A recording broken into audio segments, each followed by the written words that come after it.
Les rebelles du M23 RDF ont lancé ce lundi 20 février 2023 plusieurs attaques sur les positions des FARDC aux alentours de Kichanga, sur la voie menant à Mweso, dans la chefferie de Bachali, à territoire de Massissi au Nord Kivu.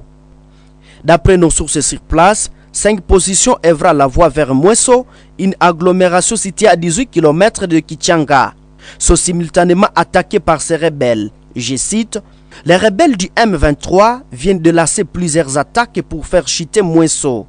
Ces villages suivants sont attaqués à Kiahemba, Bukombo, Bushaluishi, Kiusha et Lubula, a écrit à Léon Choleo, l'une de nos sources. Enfin, il y a quelques jours, l'armée congolaise a alerté l'opinion sur la traversée des renforts de plus de 350 militaires rwandais pour appuyer les M23 qui étaient à difficulté face à l'armée loyaliste dans cette zone.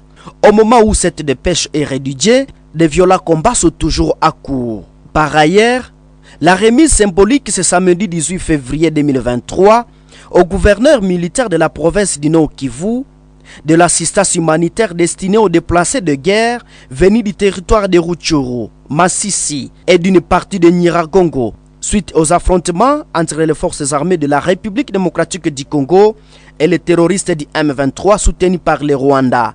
C'était donc des Émirats arabes unis obtenus par l'entremise du président de la République démocratique du Congo, Antoine Félix Tshisekedi Tshilombo. La cérémonie relative s'est déroulée à l'esplanade du bureau de la chefferie de Bukumu dans le territoire de Nyiragongo.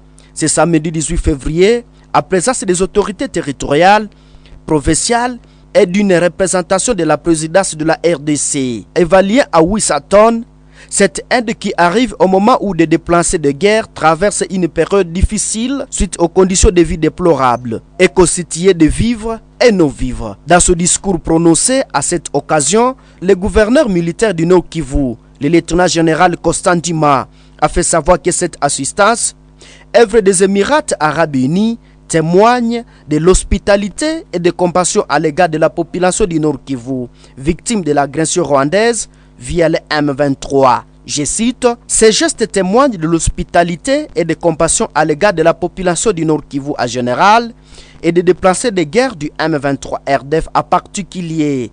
Cette assistance tombe au point nommé au moment où le nombre de déplacés continue à augmenter suite aux récents affrontements dans les différents territoires sous menace. Au nom du gouvernement provincial et de la population du Nord Kivu, nous présentons nos sincères remerciements à son Excellence Mohamed bin Saïd, président des Émirats arabes unis, et au chef de l'État, Antoine Félix Tshisekedi Tshilombo, pour leur sens avéré d'humanisme et de solidarité qui sauvera de vies humaines, a-t-il dit l'autorité provinciale. Par ailleurs, dans la commune rurale de Oicha, à territoire de Beni au Nord Kivu, la société civile a enregistré des cas de tracasserie basés sur le contrôle de la nouvelle carte d'électeur par les policiers. 72 heures seulement après le lancement des identifications et enrôlement des électeurs. Lors de la patrouille d'urne, les agents de l'ordre exigent déjà la nouvelle carte d'électeur aux citoyens, rapporte la société civile. Darius Siaïra, premier rapporteur de la société civile noyau d'Oicha, dénonce ces tracasseries. Je cite: du moment où c'est le début des opérations, tout le monde ne peut pas obtenir la carte au même moment. Donc, nous devons attendre l'issue même des opérations dans la commune de Oicha et sur toute l'étendue de 3e zone opérationnelle pour que cette nouvelle carte soit exigée pour tout le monde. Il demande aux autorités policières, militaires, de bien instruire les éléments à cette matière, car le moment pour exiger la nouvelle carte n'est pas encore convenu. Je cite: nous faisons une mise à garde à tous ces éléments qui peuvent être en train d'exiger la nouvelle carte, dont l'idée est se faire enrichir illicitement. Donc, nous voulons aussi demander et supplier au commandant de la police et commandant de l'armée, aux agents de l'ordre en général, de bien vouloir instruire les agents de l'ordre, exhiber la carte, que ce soit une nouvelle carte ou une ancienne carte, ça vaut la même chose du moment que les opérations ne sont pas encore arrivées à la fin, a ajouté le premier rapporteur de la société civile d'Oicha. Pour sa part, L'administrateur du territoire de Beni, colonel Charles Euta Omeanga, demande à la population d'être calme. Je cite, « Quiconque sera victime de cette tracasserie doit porter plainte car c'est injuste étant donné que les opérations d'enrôlement sont à court », a-t-il martelé à Radio Okapi. Par ailleurs, 2 corps sans vie amputés de tête ont été découverts le matin de ce dimanche 19 février 2023 près du Ropo Biondi dans la bourgade de Moussienene, chef-lieu de la chefferie de Bassoa à territoire de Lubero. Ces corps sont des 2 jeunes gens dont l'identité n'est pas encore connue. Selon nos confrères de la radio communautaire Biondi à Moussienene, les victimes auraient été ligotées avant leur exécution. Après les investigations menées par les services de sécurité, des volontaires de la Croix-Rouge ont levé ces corps du lieu de découverte macabre la journée de ce même dimanche pour inhumation. À la recherche d'une pièce d'identité dans la poche de l'aide de ces jeunes gens, une personne a retrouvé plutôt un tract. Ces documents, sa signature, accuse ces jeunes gens d'appartenir à la milice AFPP-AP d'un certain Cabidon, et groupe armé accusé de mener des exactions contre les civils dans quelques groupements et la chefferie du Bassoa. Communiqué officiel. Vu le moment de tension que traverse la province du Nord Kivu, suite à la guerre menée par le M23/RDF, Son Excellence, Monsieur le gouverneur militaire, le lieutenant-général Ndima Kongba Constant, appelle la population de sa juridiction à bannir toute stigmatisation et à se tolérer mutuellement pendant cette période d'enrôlement.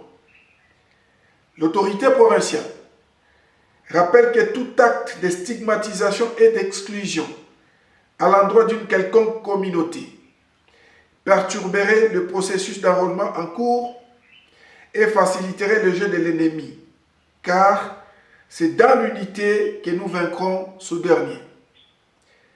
Toutefois, Son Excellence, Monsieur le gouverneur militaire, en appelle à la vigilance de tous les services de sécurité et les bureaux de la CENI déployés en province, de tout mettre en œuvre afin d'empêcher aux intrus de s'enrôler pour s'octroyer frauduleusement l'identité RD congolaise.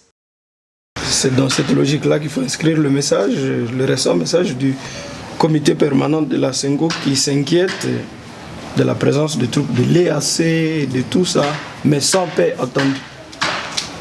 Nous le disons depuis longtemps, donc je disais tous nos messages, donc vous trouverez que c'est chaque fois le même, mais quelle est la réponse qu'on entend souvent? Du bon, écoutez, les évêques parlent, ils n'ont pas d'armée. Dans tout le cas, ils ne vont pas dresser les gens contre nous.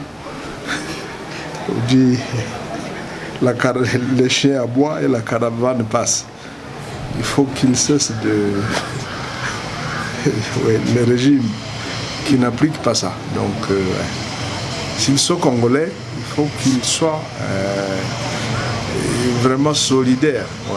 Et qu'ils se montrent dignes dans la hauteur des dirigeants du monde qui sont au service de leur peuple. Et puis c'est là, quelle est la devise de ceux qui nous disent aujourd'hui? Dit le peuple d'abord. Est-ce qu'on peut le dire que c'est vraiment le peuple qui est d'abord servi avant peut-être nécessaire? Il faut qu'on s'interroge là-dessus. D'abord le peuple. Et en évitant le pape, c'est peut-être aussi ça. Oui, donc il nous l'a rappelé. Oui. Oui. Voilà. Donc il faut que nous ne soyons pas les artisans de notre propre malheur. Parce que nous avons tout le moyen d'éviter cela. Excellence.